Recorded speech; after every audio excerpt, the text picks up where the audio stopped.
ফ্যাসিবাদী খনি হাসিনা সরকারের পতনে আল খারিজে বিজয় উৎসব ও বিএনপি চেয়ারপারসন বেগম খালেদা জিয়ার জন্মদিন উপলক্ষে কেক কাটা আলোচনা সভা করেছে সৌদি আরব আল খারিজ প্রাদেশিক বিএনপি।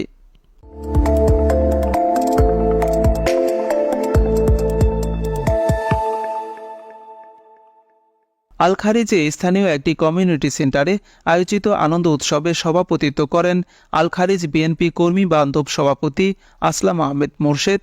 সাধারণ সম্পাদক আলহাজ আশরাফ মুন্সির সঞ্চালনায় অনুষ্ঠানে প্রধান অতিথি হিসেবে ছিলেন সৌদি আরব পূর্বাঞ্চল বিএনপি সহ সভাপতি জিয়াউদ্দিন বাবলু।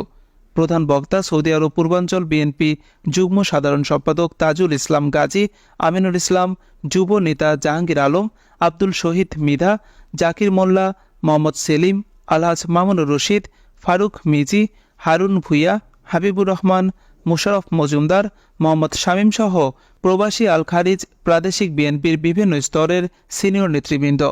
অনুষ্ঠানে বিএনপি চেয়ারপারসন দেশনেত্রী বেগম খালেদা জিয়ার মুক্তিতে শুকরিয়া আদায় করে তার সুস্থতার জন্য দোয়া করা হয়।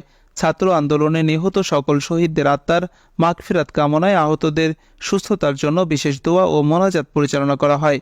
বিপুল সংখ্যক প্রবাসী বিএনপির নেতাকর্মী বিশাল এ উৎসব আয়োজনে অংশগ্রহণ করেন।